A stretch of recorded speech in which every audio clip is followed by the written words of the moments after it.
നമ്മൾ മലയാളികൾ ഇപ്പൊ കേരളത്തിൽ എവിടെയെങ്കിലും ഒന്ന് ട്രിപ്പ് പോകണമെന്ന് വിചാരിച്ചാൽ ആദ്യം മനസ്സിൽ വരുന്ന രണ്ട് സ്ഥലങ്ങൾ, ഒന്ന് മൂന്നാർ, ഒന്ന് വയനാട്, അല്ലേ? കറക്റ്റ് അല്ലേ? നമുക്ക് ഒരു നല്ലൊരു സ്ഥലം കാണിച്ചു തരാം. നല്ല സ്ഥലം എന്ന് വെച്ചാൽ നമ്മൾ ഏറെക്കുറെ മൂന്നാറൊക്കെ പോയിട്ടുള്ളവരെ കണ്ടിട്ടുള്ളത് തന്നെ ആയിരിക്കും.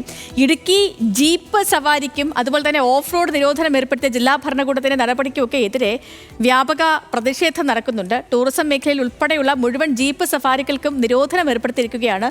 ഓഫ് റോഡിൽ അടക്കം ഓടുന്ന ജീപ്പുകളുടെ ഫിറ്റ്നസ് ഉറപ്പുവരുത്താനാണ് നടപടി എന്നാണ് ജില്ലാ ഭരണകൂടം അറിയിച്ചത്. ഞാൻ ആ കാഴ്ചയിലേക്ക് ഉടൻ വരാം. അതിനു മുമ്പ് ഈ റിപ്പോർട്ട്.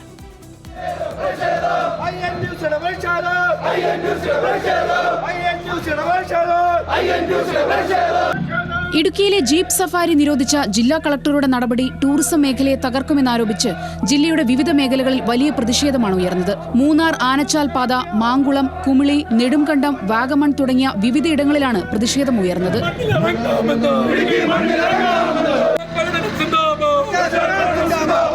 മൂന്നാർ പോതമേട്ടിൽ വിനോദസഞ്ചാരികളുമായി പോയ ജീപ്പ് മറിഞ്ഞുണ്ടായ അപകടത്തിൽ ഒരാൾക്ക് ജീവൻ നഷ്ടപ്പെട്ടിരുന്നു.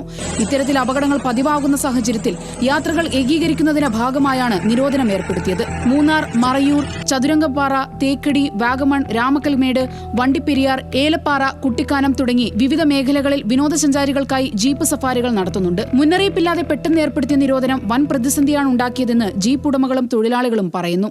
ഒരു ജീപ്പുകൾ ഓർഡർ എന്ന് പറഞ്ഞിട്ട് ഓർഡർ വന്നതിൽ വളരെ പ്രയാസമുണ്ട്. അതുകൊണ്ട് ഞങ്ങളൊരു 650 കുടുംബങ്ങൾ വളരെ ദുരിതം അനുഭവിക്കുകയാണ്. ഈ ഒരു വേളയിൽ ഞങ്ങൾക്ക് ഈ ഒരു അനാവശ്യമായ ഈ ജീപ്പ് നിരോധനം ഒന്ന് പിൻവലിച്ചുകൊണ്ട് ഞങ്ങളുടെ ഈ കുടുംബങ്ങളെ പട്ടിണിയിൽ നിന്ന് കരകയറ്റണമെന്ന് ഈ ഒരു വേളയിൽ വിനീതമായിട്ട് അഭ്യർത്ഥിക്കുകയാണ്.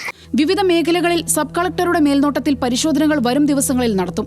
സർവീസ് നടത്തുന്ന റൂട്ട്, വാഹനങ്ങളുടെ ഫിറ്റ്നസ്, ഇൻഷുറൻസ്, ദുർഘട മേഖലകളിൽ വാഹനം ഓടിക്കുന്നതിന് ഡ്രൈവർമാർക്കുള്ള പരിചയ സമ്പത്ത് എന്നിവ വിലയിരുത്തിയ ശേഷം അനുമതി നൽകുമെന്നാണ് വിശദീകരണം. എന്നാൽ നിരോധനം ഏർപ്പെടുത്താതെ പദ്ധതികൾ നടപ്പിലാക്കണമെന്നാണ് മേഖലയിൽ ഉപജീവന മാർഗം കണ്ടെത്തുന്നവരുടെ ആവശ്യം. അതേസമയം മൂന്നാർ കൊളുക്കുമലയിലേക്ക് സർവീസ് നടത്തുന്ന 238 ജീപ്പുകൾക്ക് നിരോധനം ബാധകമല്ല. 3 മാസത്തിലൊരിക്കൽ ഇവിടെ മോട്ടോർ വാഹന വകുപ്പ് സുരക്ഷാ പരിശോധനകൾ നടത്തിവരുന്നുണ്ട്. ദുർഘട മേഖലയിലേക്കുള്ള ചരക്ക് നീക്കവും വിദൂര മേഖലകളിൽ നിന്നും ആശുപത്രി ആവശ്യങ്ങൾക്കുൾപ്പെടെയുള്ള യാത്രയുമൊക്കെ ജീപ്പുകളുടെ സേവനമാണ് ജില്ലയിൽ പ്രയോജനപ്പെടുത്തുന്നത്. ഇവയ്ക്കിത് ബാധകമാകുമോ എന്ന ആശങ്ക ദൂരീകരിക്കണമെന്നും ഈ മേഖലയിൽ തൊഴിലെടുക്കുന്നവർ പറയുന്നു.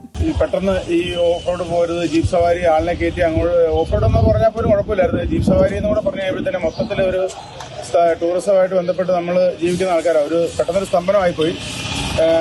ഇത് കളക്ടർ പറയുന്ന എല്ലാ കാര്യത്തോടും നമുക്ക് യോജിക്കാൻ നമ്മൾ തയ്യാറാണ്. വണ്ടിയുടെ ഫിറ്റ്നസ് കാര്യങ്ങളെല്ലാം ക്ലിയർ ചെയ്ത് ഇപ്പം 3 മാസത്തിലൊന്ന് വണ്ടി ടെസ്റ്റ് ചെയ്യണമെങ്കിലോ അങ്ങനെ ടെസ്റ്റ് ചെയ്തൊക്കെ ഓടാനായിട്ട് നമ്മൾ റെഡിയാണ്.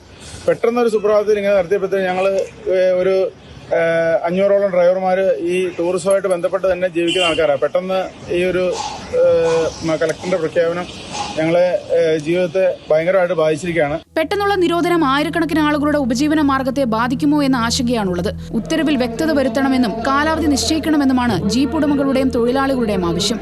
ന്യൂസ് മലയാളം, ഇടുക്കി.